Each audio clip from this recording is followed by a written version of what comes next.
పరిశుద్ధుడని పొగడపరిచినటువంటి మా దగ్గర రక్షకుడా, నీ పాదములకు వెళ్ళే వందనములు, స్తుతులు, స్తోత్రములు స్తోత్రములు స్తోత్రములు చెల్లించుకుంటున్నాం. మెస్సియా, గడిచిన కాలం అంతా నీ యొక్క కంచె కాపుదలో ఉంచి ప్రభా మమ్మల్ని అందరినీ క్షేమస్థితిలో ఉంచిన దేవా, నీకే స్తోత్రములు స్తోత్రములు స్తోత్రములు చెల్లించుకుంటున్నాం. మెస్సియా, ఇంతవరకు ప్రభా అమ్మగా చెప్పిన వాక్యం బట్టి కూడా మీకే స్తోత్రములు స్తోత్రములు స్తోత్రములు చెల్లించుకుంటున్నాం. మెస్సియా, మేము వినటం మాత్రమే కాకుండా ప్రభా విని ఆచరించడానికి నేను కృప దయచేయమని వేడుకుంటున్నాం. మెస్సియా, మరి అంటే మీ యొక్క ఆత్మతో శక్తితో ఇంటి బలపరిచి ప్రభా అనేక చోట్ల మీ యొక్క స్వాంత ప్రకటించడానికి ఎన్నుకున్న విధానం బట్టి కూడా మీకే స్తోత్రములు స్తోత్రములు స్తోత్రములు చెల్లించుకుంటున్నాం. మెస్సియా, ఆర్థిక సేవలో సహకరించే బిడ్డలందరూ కూడా దీవించి ఆశీర్వదించమని వేడుకుంటున్నాం. మెస్సియా, హానికుల యొక్క సంబంధికులందరినీ కూడా ప్రభా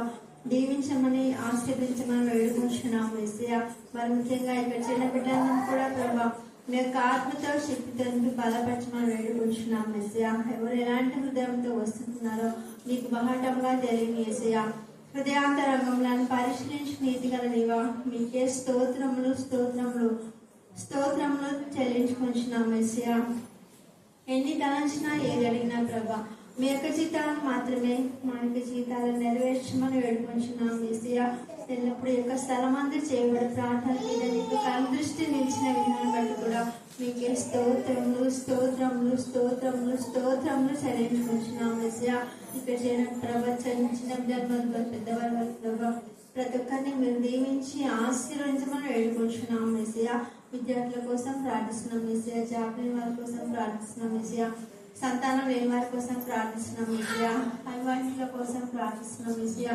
భర్తలు కోల్పోయిన భార్యల కోసం, భార్యలు కోల్పోయిన భర్తల కోసం కూడా ప్రార్థిస్తున్నాం. మెస్సియా, అప్పుడే వెన్నాడు చీకటి శక్తులు ఏ స్థానంలో కత్తించి పాత్రలుగా బంధించమని ప్రార్థిస్తున్నాను. దేవా, సుజాత కూడా మీ జ్ఞానం వివేకం దయచేయండి. పిల్లలు ఆశీర్వాదకరంగా ఉండాలంటే తల్లులు మీ సన్నిధిలో ప్రార్థన చేయవలసిన బాధ్యత ఉంది. ప్రభా, దేవుని పద్ధతిని ఎవరు ఎప్పుడు మరవకుండా ఉండటానికి జ్ఞానం వివేకం దయచేయమని ప్రార్థిస్తున్నాం.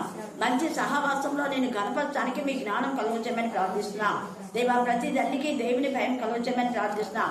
మేరకు మీరు ఇచ్చిన విశ్వాసాన్ని నమ్మకంతో ఆమెకి ఇచ్చిన ఆత్మ సంబంధమైన జ్ఞానం బట్టి మేము స్తుతిస్తున్నాం. దేవా, ఆమె ఆశను మీరు ప్రతిఫలింప చేసి నీ సన్నిధిలో దీన్ని గణపరిచే కృపను అప్పగించినందుకు మేము స్తుతిస్తున్నాం. ఎంతమంది బిడ్డలు నాతో రావాలని నడవలేక బలహీన పరిస్థితిలో వ్యాధులతో ఉన్నారో వారందరినీ నీ వాక్యం ద్వారా తాకండి, వాక్యం ద్వారా బలపరచండి, వాక్యం ద్వారా ధైర్యపరచండి, వాక్యం ద్వారా ప్రతి వ్యాధిని మా ప్రభావం మీరు లయపరచమని ప్రార్థిస్తున్నాం. మీరు చాడినంత దేవుడు అని మేము స్తుతిస్తున్నాం. దేవా, ప్రత్యేకమైన దినం, ప్రతిష్ఠితమైన దినం, నీకు ఇష్టమైన దినం, మీరు కోరుకున్న దినం, పునరుద్ధాన దినం. ప్రభా, మీరు మరణంను జయించి అపవాది క్రియ లైఫ్ వచ్చి అపవాది చాలా చిదగొట్టిన ఈ దినమందు మేము మా ప్రభావం మేము ఎంతగానో కనబరచడానికి మీలో మేము ఆనందించినప్పుడు ఈ వారం అంతలో దేవా మీరు ఆనందించే జీవితం మీరు మాకు ఇస్తారు. అనుదినము నిన్ను జ్ఞాపకం చేసుకునే మనసు మీరు కలుగు చేస్తారు. అనుదినము నేను కొనియాడే మనసును మీరు ఇస్తారు. ప్రభా, అనుదినము నీకు లోబడే జీవితాన్ని మీరు ఇస్తారని మేము స్తుతిస్తున్నాం. దేవా, మీరు ఏర్పాటు చేసినటువంటి నా ప్రభా నా తండ్రి పద్ధతులను ఎవరు కూడా అతిక్రమించకుండా జ్ఞానం కలుగొచ్చేయమని ప్రార్థిస్తున్నాం. యేసయ్య, నా ప్రభా చదవన లేఖన భావన ఆశించి మీరిచి మా అందరి జీవితాల్లో మీరు ఫలింపచేయమని దేవా, సంఘాల్లో, గృహాల్లో, పట్టణంలో, దేశంలో దేవా నీ యందు భయభక్తి గల ఒక పద్ధతిని ఏర్పాటు చేసినప్పుడు ఆ పద్ధతికి లోబడే జ్ఞానం ప్రతి ఒక్కరికి దయచేయమని, ఆ పద్ధతిని మీరణ ద్వారా అనేక శోధనలు వస్తానే ఆ పద్ధతిని ప్రాకరించడం ద్వారా ఎన్ని శ్రమలో కూడా మీరు మమ్మల్ని కాపాడుతారని దేవా నా ప్రభా జ్ఞానం కలిగి ప్రవర్తించడానికి కృప దయచేయమని మమ్మను మా ఆత్మను మీ చేతకే సమర్పిస్తూ మరి మారుమూలలో పరిహించినటువంటి దానియేలుపై నేరారోపణ చేసి దానియేలులో ముఖ్యంగా ప్రధాన మంత్రిగా లేకుండా వాళ్ళు చేశారు. కానీ దేవుడు మరలా కొంతకాలం అయిన తర్వాత అంటే బెల్షాజరు దానియేలును విస్మరించాడు. తొట్టి గ్యాంగి చెడు సాహసం వాళ్లను ఏర్పాటు చేసుకున్నారు. ఎప్పుడైతే బెల్షాజర్ రాజు దేవునికి విరోధమైన వాళ్ళని ఏర్పాటు చేసుకున్నాడో తద్వారా దేవుని ఆత్మ సంబంధమైన విషయంలో పడిపోయి ఆత్మీయ విలువలు కోల్పోయి దేవుని యందు భయభక్తి కలిగి మరి దేవునికి ఇష్టమైన విధానంలో దైవ చిత్తానుసారంగా దేవుని ఆత్మతో నింపబడిన వాళ్ళు చేసిన సొలొమోను రాజు చేయించిన ఉపకరణాలు అవి షేబా దేశపు రాణి ఇచ్చిన ఓఫీర్ బంగారంతో స్వచ్ఛమైన బంగారంతో చాలా విలువగల పాత్ర వాళ్ళు చేశారు. అలాంటి ప్రాంతాలు ఏ దేశంలో అంత ముందుకు చేయబడ్డా తర్వాత కూడా చేయబడ్డా. అలాంటి ప్రత్యేకమైన ప్రాంతాల్లో బెల్షస్సరు అన్య స్త్రీలతో వివాహం చేసుకొని అన్య స్త్రీలతో కలిసి ద్రాక్షారసం తాగుతుండగా దేవుని ఉగ్రత ఆయన పైకి వచ్చింది. ఇదిగో నువ్వు చేసిన ఈ గర్వం అహంకారం పనితో దేవుని యొక్క ఉపకరణం, దేవుని ఆలయంలో ఉన్న ఉపకరణంలోనే అపవిత్రపరిస్తే, దేవుని మందిరమును అపవిత్రపరిస్తే దేవుడు అస్సలు ఊరుకోడు. దేవుని పద్ధతి, ఒక పద్ధతి నియమం ఏర్పాటు చేసిన నెబుకద్నెజర్ రాజు తన తండ్రి చేసినటువంటి లేదా పూర్వీకులు లేక మన పెద్దలు చేసినటువంటి పద్ధతిని అనుసరించక దేవునికి విరోధమైనటువంటి లోకస్తులు చెప్పిన పద్ధతిని ఫాలో చేస్తే బెల్షస్సరు రాజుతో ఏకీభవించిన వారికి వచ్చిన గద్దె పడుతుంది. అయితే దైర్యవేషు తెలుసుకున్నాడు. అందుకనే పెద్దలు చేసినటువంటి పద్ధతిని అనుసరించడానికి, అలాగనే కొంతమంది దైవజనులు అంటే మిషనరీస్ యొక్క పద్ధతిని వాళ్ళు ఫాలో చేశారు. వాళ్ళు దేవుడు బహుగా ఆశీర్వదించినాడు. ఇప్పుడు ఈ దైర్యవేషు కూడా అలాగనే పూర్వీకుల పద్ధతిని అనుసరించి దేవుని యందు భయభక్తి గల వాళ్ళని అధిపతిగా చేసుకొని దానియేలును వాళ్ళందరికంటే ప్రధానం చేశాడు. అక్కడే వాళ్ళకి అసూయ వచ్చింది. సంఘాల్లో కూడా అంతే, వాళ్ళకంటే ఎక్కువ మంచిగా ఎవరైనా వాక్యం చెప్తున్నారంటే వాళ్ళు చెప్పకూడదు. మిగతా వాళ్ళు వాక్యం చెప్పి వాళ్ళు తప్పుడు పడుతుంటే వాళ్ళు వాక్యం చెప్పకుండా అంచు వేస్తుంటారు. వాళ్ళకంతా పట్టే గతి ఇదే. ఇప్పుడు కాకపోయినా ఎప్పుడైనా వస్తుంది, ఖచ్చితంగా వస్తుంది. అయితే ఎందుకంటే వాక్యంలో దేవుని ఊగా రాసి ఉంచాలా. పెద్దల యొక్క పారంపర్యాచారం అంటే దేవునికి విరోధమైన పారంపర్యాచారం మాత్రమే అనుసరించకూడదు. కానీ పెద్దలు ఆత్మీయంగా వేసిన పునాది రాత్రి తీసివేయద్దు అని తండ్రి అయిన దేవుడు చెప్పాడు. పూర్వము మన వాళ్ళు నెరవేర్చినటువంటి దాన్ని ఎప్పుడు జ్ఞాపకం చేసుకుంటూ ఆ పద్ధతినే, ఆ దేవుని పద్ధతి. ఇక్కడ దానియేలు దావీదు యొక్క దేవుని పద్ధతిని, తర్వాత దేవుని యందు భయభక్తి గలటువంటి ప్రవక్తలు చాలా మంది మరి ఏ విధానంలో నడుచుకున్నారో అలాంటి ప్రవర్తన దానియేలుకుంది. ఆ దానియేలుకు అలాంటి ప్రవర్తన ఉంది కాబట్టి ఎట్టి సమయంలో కూడా ఆయన ప్రవర్తన మీరటం లేదు.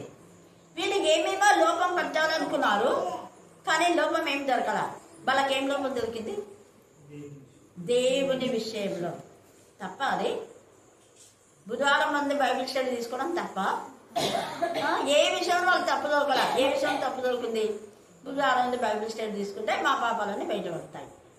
కాబట్టి ఆ రోజు వాక్యం చెప్పకుండా చేస్తే బాగుంటుంది, చేస్తే ఎన్ని రోజులు చేస్తారు. ఇక్కడ దానియేలు పద్ధతిని తీసేయాలనుకున్నారు. తొట్టి గ్యాంగ్ అంతా కలిసి కుట్ర చేసి దానియేలుపై కుట్ర చేసి దేవుని పద్ధతిని మాన్పించాలి అనుకున్నారు. మానుకున్నారా? మానుకోలేదు. 30 రోజులు అన్నారు. ఆ రోజే దేవుని పద్ధతిని నిర్వహించారు. భయపడి కొన్ని రోజులు చూకుంటే మళ్ళా గద్దించబడి మళ్ళా చేద్దాం అనుకోలేదు. ఏ రోజు శాస్త్రం అయితే ఆ రోజే స్టార్ట్ చేస్తున్నారు. ఏం భయపడాల. ఏ రోజు బైబిల్ స్టడీ ఆపాలనుకున్నారు అదే రోజే బైబిల్ స్టడీ స్టార్ట్ అయింది. హల్లెలూయా, హల్లెలూయా, హల్లెలూయా, హల్లెలూయా, హల్లెలూయా. ఒక బుధవారమే కాదు, ఇంకా ఆదివారము, మిగతా దినాల్లో కూడా. మరి 3 సార్లు వారంలో ఒక్క మెసేజ్ అంటే 3 మెసేజ్లు బైబిల్ స్టైల్లో యెహెజ్కేలు అంటే అనుదిన క్రమంలో దానియేలు. అలాగనే మిగతా రోజులలో యోహాను సువార్త. దేవుని యొక్క కృప పద్ధతిని ఎవ్వరు కూడా దేవుని యందు భయభక్తి గల వాళ్ళు ఒక నిర్ణయం చేసుకుంటే ఆ నిర్ణయం భూమి తలకిందులైనా కూడా దేవుని నెరవేరుస్తారు. హల్లెలూయా, హల్లెలూయా, హల్లెలూయా, హల్లెలూయా. ఇక్కడ దానియేలు వాళ్ళ యొక్క నలుగురు ఒక్కటే, కానీ మిగతా ప్రజలందరూ ఏకమైపోయినారు. చూసినారా? అక్కడ ఎంతమంది గుమ్మిగా ఉన్నారు అంటే 120 మంది. అక్కడ 120 మంది అధిపతులు నియమించినాడు కదా దైర్యవేషు. ఆ 120 మంది ఇంకా మళ్ళీ ఎంతమంది కలిసినారో మనకు తెలియదు. వాళ్ళందరూ ఒక పట్టుగా ఉన్నారు దావీదుని పడగొట్టాలని. 9 మాత్రమే ఒక పక్కన ఉన్నారు. ఈ 9కి తల్లి తండ్రి వాదించడానికి వాళ్ళ వంశీకులు ఎవరు ఉన్నా కూడా రానివ్వరు. ఎందుకు? దేవుడు మా పక్షంగా ఉన్నాడు. మన పక్షంగా వాదించేది ఎవరు? దేవుడే. వాళ్ళని వీళ్ళని పిలుచుకున్నాం అనుకులా. వీళ్ళు మాత్రం అందరం కలిసి చందరిగా కూడి వచ్చి, చూడండి 6వ వచనం చదవండి. 6 కాబట్టి ఆ ప్రధానులు ఎవరంటే ఇదంతా చేసేది ప్రధానులే, పెద్దలే. అలాగే వీధిలో పెద్దలు, సంఘంలో పెద్దలు, దేశంలో పెద్దలు, దేశం పాడవడానికి వాళ్ళ కారకులు. అందుకనే ఏమంటున్నారు చూడండి, ఆ ప్రధానులను అధిపతులను రాజులతో సన్నడిగా కూడి రాజు వద్దకు సందడిగా అంటే అందరు కూడి వచ్చి ఇట్లనేది రాజుకు దర్యావేషు చిరంజీవి ఇక్కడ మీకు చిరంజీవి అనే మాట ఉందా? ఇంతకుముందు నేను చిరకాలం అని అంటే ఏం చిరకాలం అని ఉంటే టీచర్ ఏమో చిరంజీవి అంటది అనుకున్నాను. వెంటనే అందుకనే బైబిల్ ఆది కాలం నుంచి ప్రకటన వరకు 100 సార్లకి ఇంకా ఎక్కువ చదివితే కానీ మనకు అర్థం కాదు. తప్పుడు బోధలు చేస్తాయి, కానీ దేవుని వాక్యం చాలా చాలా మార్మికంగా ఉంటుంది. చూడండి, రాజు ఏమంటున్నాడు అక్కడ? దైరవేషు చిరంజీవి వైండు కాక రాజ్యపు ప్రధానులు సేనాధిపతులు మంత్రులు సంస్థానాధిపతులు అందరూ అంటే ఇంకా మిగతా వాళ్ళు కూడా అని ఇక్కడ అర్థం. చూసారా, ఇంత మంది కూడి ఒక్క దానియేలు పైన అబద్ధాలు చెప్తున్నా. దేవుడు చూస్తూ ఊరుకుంటాడా? ఆయన రోషం గల దేవుడు. తన బిడ్డను పుట్టిన వాడు తన కనుగుడ్డును పుట్టిన వాడుగా తయారవుతాడు. తన కనుగుడ్డు అంటే దేవుని కనుగుడ్డు. ప్రకటన 1:14-16 కోటి సూర్య తేజోమించిన ఇంత బాగా పాడింది. ఇది చెప్తానని తెలియదు ఆ బాబా. కోటి సూర్యుల కంటే కూడా వేలిమే. ఆయన కన్నులు మండే జ్వాల. ఆ జ్వాల ఊరుకుంటుందా? అగ్ని మండిస్తుంది, బతుకులు కాలిపోతాయి. కాలిపోయినా ఇక్కడ తర్వాత వాళ్ళ బతుకులు. అందుకనే ఇక్కడ వాళ్ళందరూ కూడి వీళ్ళ పైన, ఎందుకంటే వీళ్ళకు ముందు వెనుక ఎవరు లేదు, ఎవరు బాధించే వాళ్ళు లేదు, వీళ్ళు నలుగురే మా చట్టం అంతా మంచిగా ఉందిలే అని వీళ్ళు అనుకున్నారు. పైగా వీళ్ళు చెరలో వేరే ప్రాంతం నుంచి మా ప్రాంతానికి వచ్చినారు, మా దేశానికి వచ్చినారు, మేము వీళ్ళని ఏమైనా చెడు కూడా ఆడొచ్చులే అనుకున్నారు పాపం.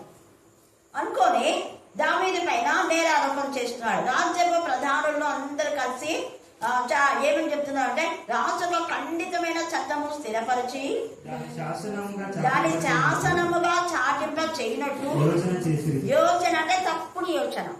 వీళ్ళు తప్పుడు మార్గంలో ఉన్నారు, తప్పుడు యోచన చేస్తున్నారు. వీళ్ళకి దేవుని భయం భక్తి లేదు, అందుకనే భయభక్తి లేకుండా చేస్తున్నారు. కానీ దైరవేషు రాజు దేవుని భయభక్తి గలవాడు.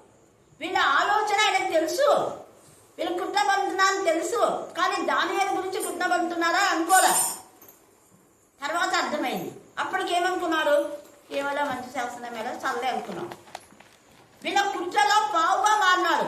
నిజాయితీ పరలం కూడా పాపంలోకి నెట్టేటటువంటి కారకుడు యెరోబాము లాగా. మీరు 2వ దినవృత్తాంతములు 10వ అధ్యాయం నుంచి 28వ అధ్యాయం దాకా చదివితే ఎంతమంది ఎలాగ కుట్రలు పన్ని దేవునికి విరోధంగా పాపం చేసి దేవుని ఉగ్రత తెచ్చుకున్నారో అక్కడ అంతా అర్థమైపోతుంది. ఉదాహరణ కొన్ని అధ్యాయాలు చదవండి. 2వ దినవృత్తాంతములు 12వ అధ్యాయం 14వ వచనం చదవండి. అతడు తన మనస్సు యెహోవా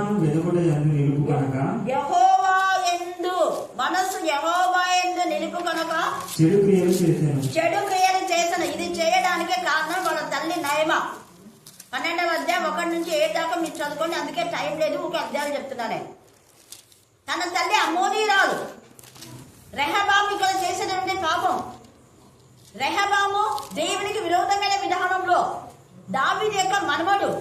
దావీదు యొక్క క్రియలు అనుసరించకుండా తొట్టిగంగి చెప్పేటటువంటి క్రియలను అనుసరించాడు. పైనంతా చదువుకుంటే దేవునికి విరోధమైన యవనులు చెప్పిన మాట, పెద్దల మాట నిర్లక్ష్యం చేశాడు. దేవుని ఎందుకు భయభక్తిగా వాళ్ళు చెప్పే మాట కాకుండా దేవునికి విరోధమైన వాళ్ళు చెప్పే మాట విని తను ఏం చేశాడంటే, మా నాన్న మిమ్మల్ని ఎలా చేశాడో తెలియదు, నేనైతే మరీ ఎక్కువగా మిమ్మల్ని శిక్షిస్తానంటాడు గర్వంతో. అదంతా మీరు చదువుకుంటే అర్థమైపోతుంది. కాబట్టి దేవుని యొక్క మరచి దేవుని ఉగ్రతకు గురైనటువంటి వ్యక్తి రెహబాము. 18వ అధ్యాయము 1వ వచనం, తర్వాత 20-22 చదవండి. ఐశ్వర్యమును ఘనతయు అధికంగా కలిగిన తర్వాత యెహోషాపాతు అహాబుతో 1000 మంది. చూసారా ఎంత బాధ! ఇవన్నీ దేవుడు కృప చొప్పున యెహోషాపాతుకి ఇచ్చి గొప్ప ఘనమైన విజయం ఇస్తే గర్వించి అహంకారియే తన ప్రాణమును మరి పోయేటటువంటి ప్రాణం దేవుడు కాపాడాడు. నా ప్రాణం దేవుడు కాపాడనే ప్రతి దినం అందుకే గుర్తు చేసుకోవాలని చెప్పేది. ఏ మాత్రం గుర్తు చేసుకోకపోతే అపవాదే చెడుతనం చేయడానికి ప్రేరేపింప చేస్తుంది. ఇంత ఆధ్యాత్మికంగా ఎదిగినాడు 19వ అధ్యాయంలో యెహోషాపాతు. ఇక్కడ 20 వచ్చేసరికి ఏమైపోయిందంటే ఆయన బతుకు భయంకరంగా తయారైపోతుంది. 18వ అధ్యాయంలో 20 నుంచి 22 చదవండి. అప్పుడు ఒక ఆత్మ వచ్చి, అప్పుడు ఒక ఆత్మ, అబద్ధపు ఆత్మ దేవుని సన్నిధిలోంచి వీళ్ళని ఎవరు నాశనం చేస్తారు అంటే, నాశన పుత్రులు నువ్వే కదా చేసింది కదా, నేను ఉన్నాను కదా, నేను పోయి చేస్తానని ఒక అబద్ధం వస్తుంది. అబద్ధపు ఆత్మ దేవుని సన్నిధిలో నుంచి వస్తుంది. చూసినారా? ఇవి అబద్ధపు ఆత్మలు రెడీగా ఉంటాయి. నాశనం చేయడం, ఫలాని వాళ్ళు నాశనం చేయాలి. ఎవరు పోతారంటే, ఉన్నాం కదా, నాశనం పుత్రులు నువ్వే కదా చేస్తుంది, ఇంకా మేము కాకుండా ఎవరు చేస్తారు అని ముందుకు వస్తారు. అబద్ధపు ఆత్మ వచ్చి, నేను పోయి అబద్ధ ప్రవక్తగా ఉండి వాళ్ళ ప్రవక్తలలో అబద్ధ మాటలు, అబద్ధపు బోధలు, అబద్ధపు క్రియలు నేను చేయిస్తా అని వచ్చి అక్కడ చెప్తారు. అప్పుడు జకర్యా అక్కడ అంటాడు అన్నమాట, నువ్వు చేసిన తప్పు అని. చేసిన మేరకు ప్రతిగా నువ్వు కీడు చేస్తున్నావు, గద్దిస్తాడు. అందుకనే అక్కడ యెహోషాపాతుకు భయంకరమైన శిక్ష. 22 చదువు. యెహోవా నీ ప్రవక్తలకు, యెహోవా నీ ప్రవక్తలను వీరి నోట అబద్ధములాడు ఆత్మను ఉంచి ఉన్నాడు. యెహోవా నీ మీద కీడు పలికించి ఉన్నాడని పలికించున్నాడు. మేం కాదు, నువ్వు అనుకున్నావు నీ ప్రవక్తలు వాళ్ళు చెప్తున్నారో, మీ బోధకులు బాగా చెప్తున్నారో, పెద్ద సంఘం 6,000 మంది ఉన్నారు, విరమిస్తున్నాయేమో. అబద్ధపు బోధలు చేస్తున్నారు. నీకు తెలియలేకుండా పోతుంది. నువ్వు ఎక్కడున్నావు, ఏ అబద్ధ బోధ వింటున్నావు, వాటితో పాటు నువ్వు కూడా టోటల్గా నాశనం అయిపోతావు. తర్వాత నాశనమే అతనికి. యెహోషాపాతుకు దేవుని ఉగ్రత వస్తుంది. అతని ఓడలన్నింటి దేవుడు పడగొట్టేస్తాడు. చాలా పెద్ద స్టోరీ అది, క్లుప్తంగా మీరు ఇంటి దగ్గర చదువుకోండి. తర్వాత 24వ అధ్యాయము 2వ దినవృత్తాంతం అలాగే పెట్టుకోండి. 19 నుంచి 22 దాకా చదవండి. తన వైపునకు వారిని మళ్ళించుటకై యెహోవా వారి యొద్దకు ప్రవక్తలను పంపగా ఆ ప్రవక్తలు వారి మీద సాక్ష్యం పలికిరి గాని వారు చెవి యొక్కగా అది ఇక్కడ మంచి ప్రవక్తలు పంపినాడు దేవుడు. ఇక్కడ అబద్ధ ప్రవక్తలను పంపి వాళ్ళు నాశనం అయిపోయి. ఎందుకంటే వాళ్ళ బతుకులు అబద్ధం మీద ఉంది కాబట్టి అబద్ధానికే దేవుడు చోటిచ్చినాడు. అబద్ధం ఆడే వాళ్ళ పాపంతోనే వాళ్ళు నాశనం ఎలా చేశారు. సత్యవంతులు కాదు, సత్యంగా ప్రవర్తించే వాళ్ళ దగ్గరికి సత్యమైనటువంటి ప్రవక్తలను పంపించే పిదే వాళ్ళు వినలా. నిజమైన బోధ చేస్తే వాళ్ళు వినలా. అందుకని వాళ్ళకు దేవుని ఉగ్రత. చూడండి 22 19 నుంచి 22 దాకా చదువు. 2వ దినవృత్తాంతంలో 24 22 నుంచి 19 నుంచి 22 దాకా చదువు. అప్పుడు దేవుని ఆత్మ యెహోయాదా, ఇక్కడ ఎవరి ఆత్మ? దేవుని ఆత్మ యెహోయాదా కుమారుడైన జకర్యా మీదికి వచ్చింది. అతడు జనుల ఎదుట నిలబడి మీరెందుకు యెహోవా ఆజ్ఞను మీరుచున్నారు? అదే యెహోవా ఆత్మ చేత ప్రేరేపింపబడి దేవుని పిల్లలు కొంతమంది మిషనరీస్ ఒక ప్రకటన చేశారు, ఒక నియమాన్ని చేశారు. ఆ నియమాన్ని ఎందుకు మీరుతున్నారని జకర్యా గద్దిస్తున్నాడు. ఆత్మతో నింపబడిన పిల్లలు గద్దిస్తారు. పెద్దల పారంపర్యాచారం, ఆత్మీయమైనటువంటి విధానంలో మీరు ఎందుకు వాటిని నిర్లక్ష్యం చేస్తున్నారు? పెద్దల పారంపర్యాచారం అంటే దుర్బోధలు ఉంటే చెయ్యొద్దు, మంచివైతే చెయ్యండి అని అర్థం. పురాతనమైన రాత్రి మీరు ఎందుకు తీసివేస్తారు? పూర్వీకుల యొక్క నియమాన్ని మీరు ఎందుకు తుమ్మలో దొరికేస్తున్నారు? మీ సొంత నిర్ణయాలు ఎందుకు చేసుకుంటారు? చేయద్దండి. జకర్యా చెప్తున్నాడు, చదువు. మీరు వర్ధిల్లరు, అండర్లైన్ చేసుకోండి. దేవుని యందు భయభక్తి కలిగినటువంటి ప్రవక్తలు, దేవుని యందు భయభక్తి కలిగినటువంటి ఆత్మ సంబంధులు వేసిన పునాది రాజ్యం చేసేస్తే మీరు ఏమైతారు? చెప్పాలి అందరు గట్టిగా. మళ్ళీ చెప్పాలా? మళ్ళీ చెప్పాలా? వర్ధిల్లరు. అంతే.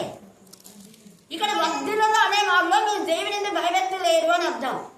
అదే యోహాను 3వ యోహానులో 2వ వచనంలో, ప్రియుడా నీ ఆత్మ వర్ధిల్లుచున్న కొలది నీవు అన్ని విషయంలో ఏం చేస్తావు? వర్ధిల్లుతావు. అన్ని విషయంలో అంటే దైవికమైన విషయంలో.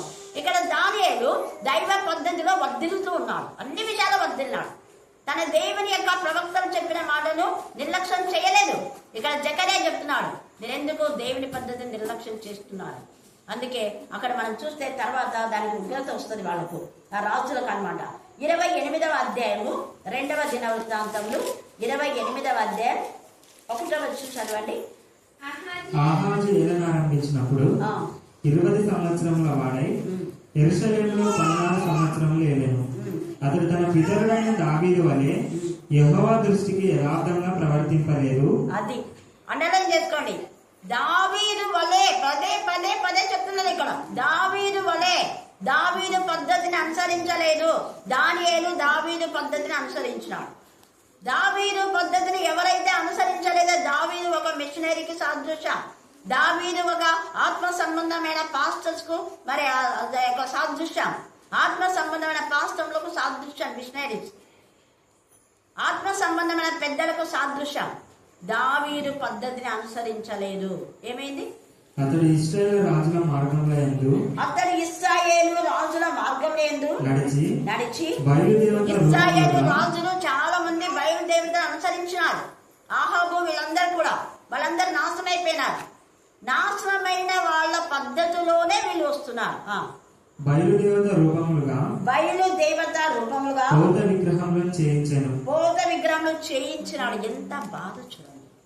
దేవుడు పాపమని నీకు అధికారం ఇస్తే అధికారాన్ని మిస్యూజ్ చేస్తున్నావా? తర్వాత దేవుని ఉగ్రత ఆయనకు భయంకరంగా వస్తాయి. కొంచెం కొంచెం రాదు, చాలా ఉగ్రత వస్తుంది.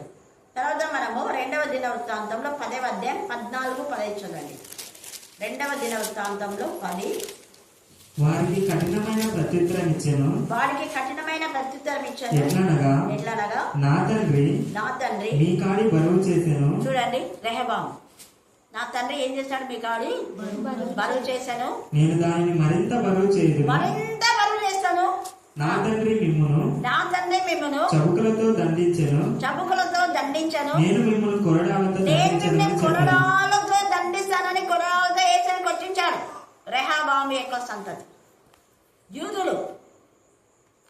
అక్కడి నుంచి స్టార్ట్ అయిన ఆ యొక్క పురుగు వీళ్ళ మెదడులోకి అంతా పోయి ఏసైన కొరడాలతో కొట్టించినారు. రెహబాము చేసిన పాపము ఏసై వరకు అంటుకుంది. నేను కొరడాలతో కొట్టిస్తాను అంటున్నాడు ఇక్కడ. వాళ్ళ నాన్న అంటే సొలొమోను కొంచెమే తప్పు చేసినాడు పాపం. ఈయన ఇంకా ఎక్కువ పాపం. సొలొమోను చేసిన పాపానికి భయంకరమైన శిక్షగా రాజ్యం విభాగింపడి అన్నిలు వచ్చి రెహబామును దేవుడు రేపుతాడు. 15వ ఆ తర్వాత మీరు చదివితే వేరే వాళ్ళు వచ్చి రెహబాము పైన నాశనం వస్తుంది. వేరే రాజులను ప్రేరేపింప చేస్తారు. రాజ్యం విభాగింపబడుతుంది. అన్నిలు వచ్చి రాజ్య పరిపాలన చేస్తారు. ఎంత బాధాకరం చేసిన అవివేక పనికి. ఈ ఒక్క రాజు ఈ రాజు ఎందుకు రెహబాము ఇలా చేశారంటే పైన పెద్దల యొక్క మాట వినకుండా యవనస్తులైనటువంటి దుష్టుల మాట విన్నాం.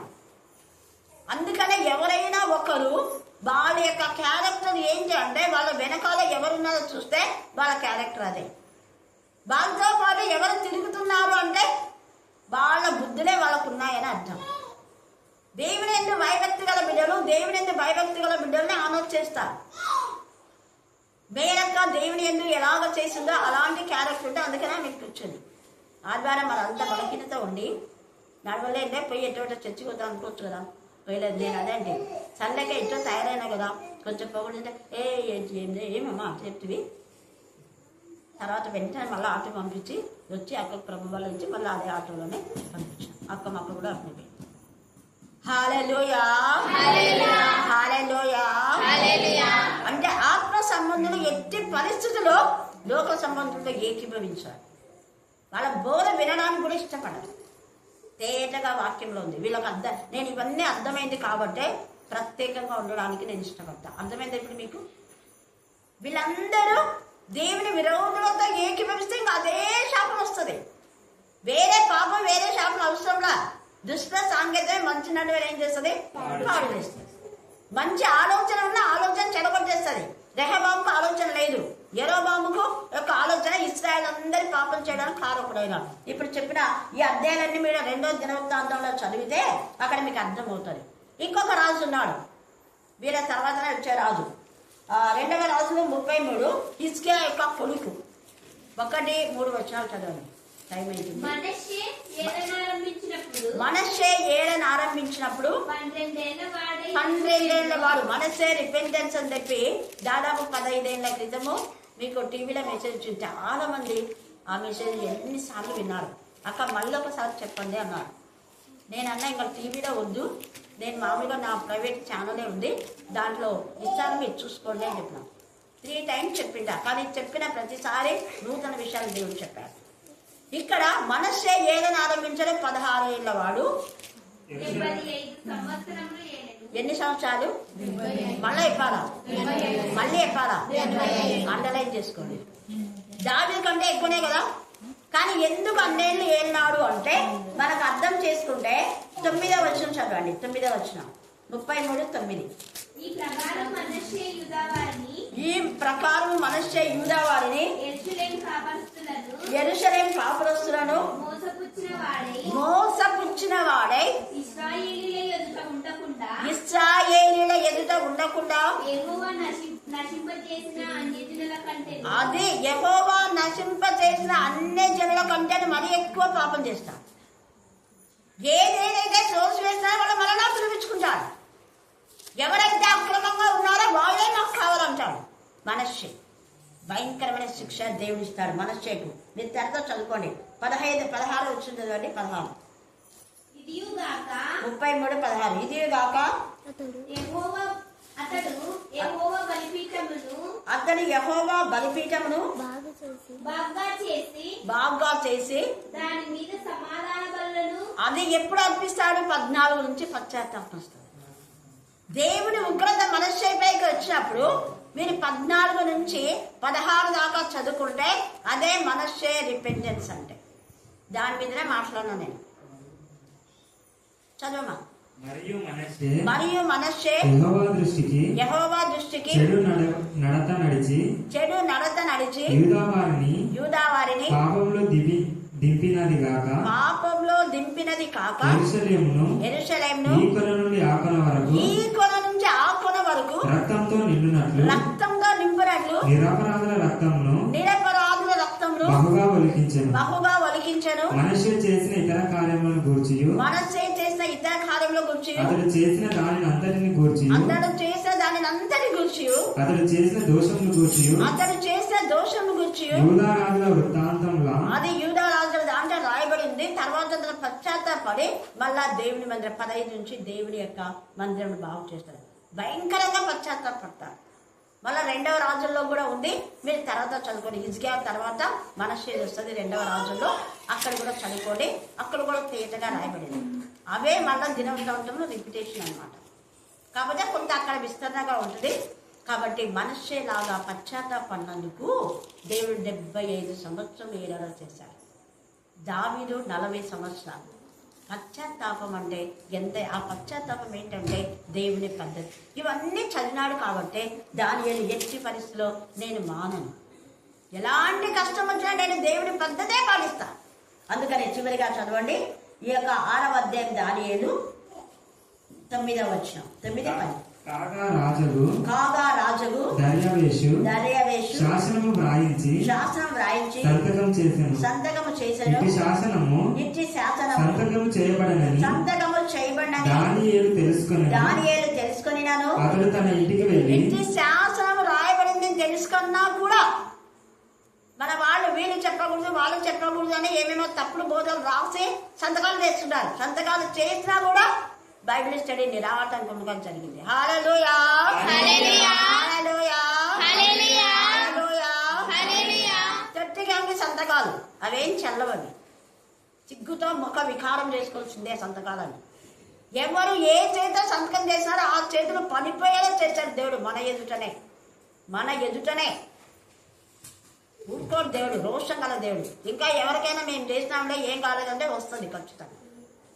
దేవుడు ఉగ్రత భయంకర. ఈ వచ్చే వారం దాని గురించి మనం ధ్యానం చేసుకున్నాం. అంటే బుధవారం, మళ్ళా బుధవారం అందు చాలా ఉంది. ఇక్కడ దావీదు ఇంత చేసినా కూడా ఇట్టి శాసనంలో సంతకం చేసిన దాన్ని తెలుసుకొని నన్ను అతడు తన ఇంటికి వెళ్ళి అందుకనే కరుణాపీఠం వెళ్ళి యథాప్రతంగా బైబిల్ స్టడీ. హల్లెలూయా హల్లెలూయా చెప్పండి. హల్లెలూయా హల్లెలూయా హల్లెలూయా.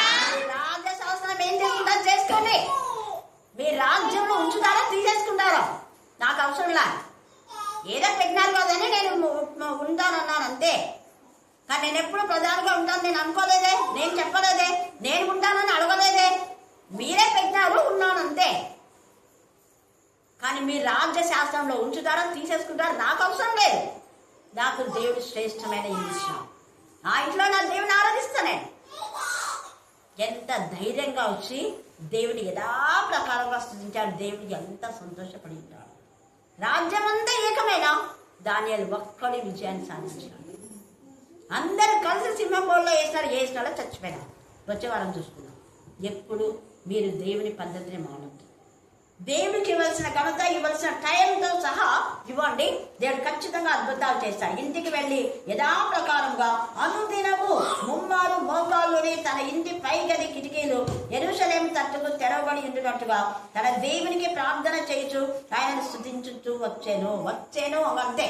కంటిన్యూస్. కాబట్టి మనం చేసేది కంటిన్యూ కావాలా, ఆగిపోకూడదు. సాగిపోదు నేను ఆగిపోదు. దేవుడి వాక్య భాగం దీవించుగాక. ఆమేన్ ఆమేన్.